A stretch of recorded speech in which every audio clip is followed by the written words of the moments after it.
Chers amis, bonjour.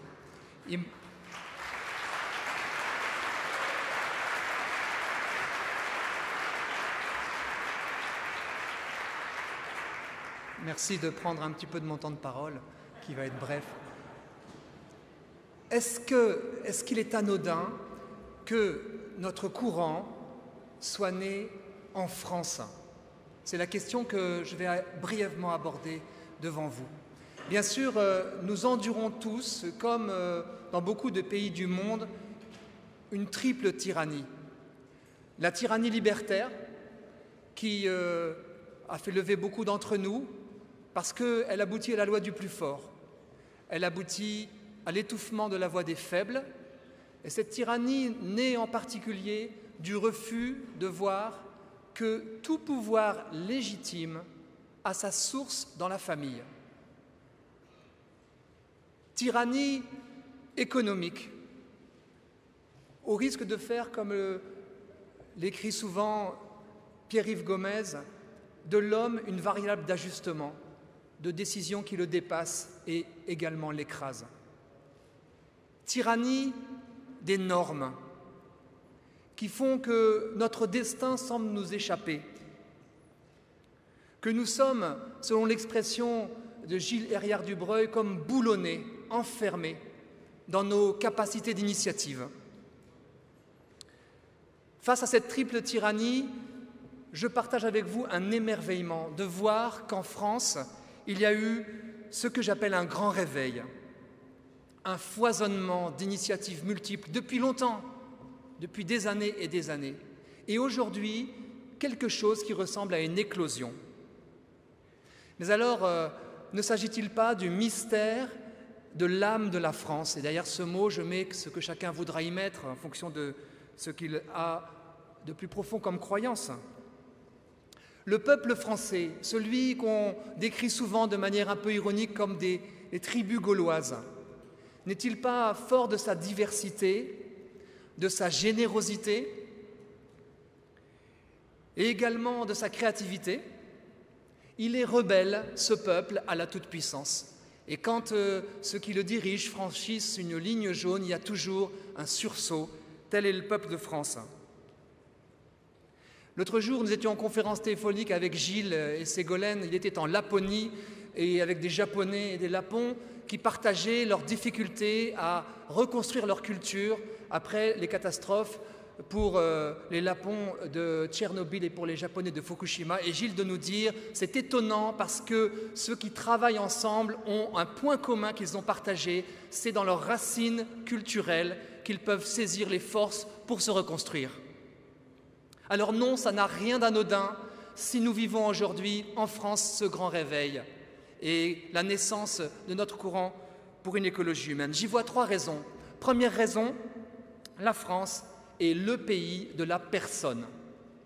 C'est le pays des droits de l'homme avec leur ambivalence, mais ça a une signification très forte.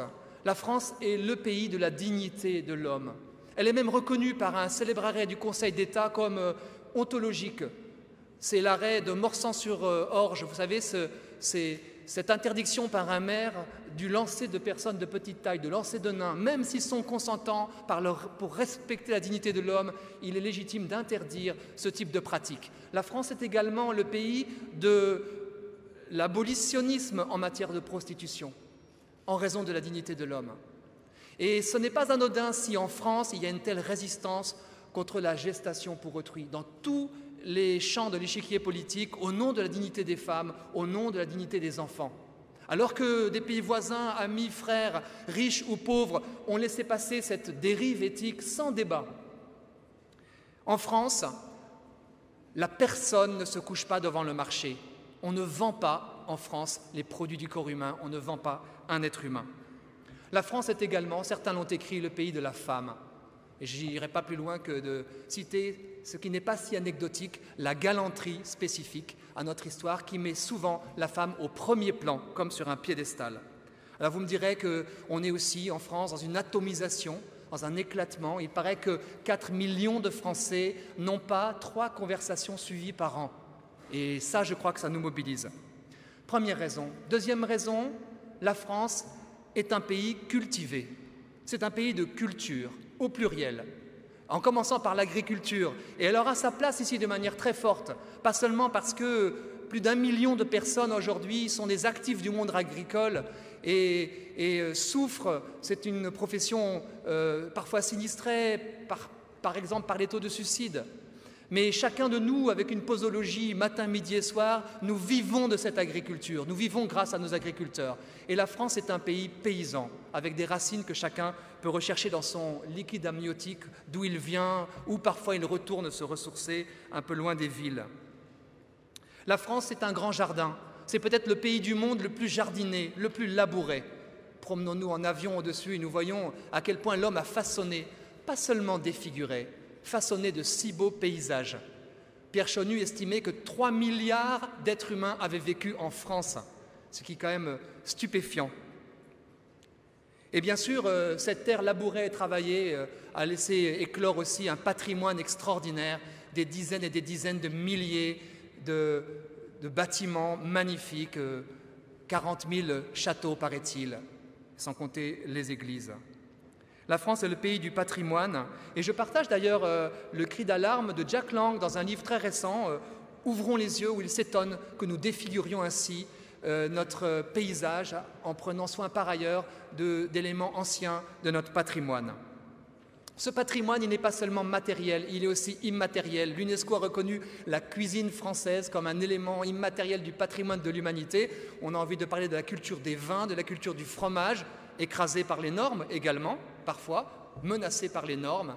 Et on voit que l'articulation entre nature et culture s'exprime dans cette culture française. Culture française qui est paradoxalement faite d'unité et de diversité, qu'on pense à toutes nos régions, toutes nos provinces. Alors ce rayonnement culturel m'amène à une troisième dimension. La France est le pays de l'universel. Vous êtes peut-être en train de vous dire, voilà une arrogance typiquement française qui s'exprime derrière le podium. Moi, je ne revendique pas de chauvinisme, je ne revendique pas de nationalisme non plus. Et je crois d'ailleurs que l'histoire de France a montré combien nous étions capables d'être sensibles aux autres cultures, combien nous étions capables de nous y adapter, de nous inculturer en prenant souvent le meilleur de ces cultures, plutôt que de les écraser dans tel ou tel débarquement de notre propre identité. Jean Vanier nous dit qu'il faut approfondir son identité pour mieux s'ouvrir. Et c'est ce qui se joue, je pense, dans l'histoire de notre pays, dans le respect des cultures, avec cet universel qui s'enracine dans nos particularités. La France est prête à se donner. Et c'est ça le sens profond, je pense, de l'appel de notre pays, prête à se donner, que ceux qui ne partagent pas mes convictions personnelles, spirituelles, me pardonnent de donner un exemple qui m'a beaucoup frappé. Les 2/3 des missionnaires catholiques en 1900 dans le monde étaient français, les 2/3. Alors on peut le transposer à d'autres choses en matière scientifique, etc., mais on peut voir à quel point la France est, comme l'ont dit certains, une éducatrice des peuples. Elle est attendue et il suffit d'aller à l'extérieur pour s'en rendre compte. Alors, au fond, je reprendrai la formule de Milan Kundera, la France est peut-être le seul pays du monde où l'on n'apprend pas à aimer la France. Derrière ces trois particularités, nous voyons aujourd'hui une résilience parce qu'elles sont toutes les trois blessées. Cette résilience, c'est la veille profonde des cœurs et des âmes depuis des années. C'est cette effervescence, ce tissu associatif, culturel, spirituel, qui n'a cessé de naître et de renaître dans certaines adversités. C'est une cristallisation culturelle qui est en train de s'établir pour proposer ce que nous voulons proposer ensemble, une société plus humaine. Et j'ai lu avec beaucoup d'intérêt les écrits de Václav Benda, qui est un dissident tchécoslovaque, qui a écrit des essais qui sont passés sous le manteau dans la clandestinité. Et celui que j'évoque est de 1987. Il s'intitule « Police parallèle », police P-O-L-I-S comme la cité, cité parallèle. Et dans un contexte de totalitarisme rouge, Václav Benda incite à ne pas créer une contre-culture réactionnaire, à ne pas entrer dans une ghettoisation communautariste, à ne pas non plus se compromettre avec ce qu'il y a d'inacceptable dans le pouvoir en place. Mais il exprime les choses comme suit, je le cite un peu longuement, « abattre ou ronger petit à petit ces rideaux de fer en miniature, forcer le blocus social et celui de l'information, revenir à la vérité, à la justice, à un ordre des valeurs qui est un sens, faire à nouveau reconnaître le caractère inaliénable de la dignité humaine et la nécessité du vivre ensemble dans la responsabilité et l'amour mutuel. Telles sont, à mon sens, les tâches de la police parallèle. POLIS. Fin de citation. Oui, nous sommes, chers amis, des héritiers d'une extraordinaire vitalité associative, humanitaire. Nous sommes, à ce titre, déjà en marche. Et je voudrais saluer ici de nombreux visages qui sont des personnes qui ont déjà fondé des structures, qui se sont engagées depuis des dizaines et des dizaines d'années. Nous ne sommes pas en train d'inventer les choses, nous sommes héritiers de bien d'autres choses qui nous ont précédés. Nous ne subissons plus, nous nous engageons. Nous ne sommes plus isolés, nous nous relions. Le pouvoir ne peut enrayer cette réaction en chaîne. Ayons conscience de notre puissance collective de changement. Les temps sont favorables. L'immense énergie politique, au sens noble du terme, qui bouillonne en France est prête à se dépenser, à se donner pour le bien commun. Quelle chance! Je vous remercie.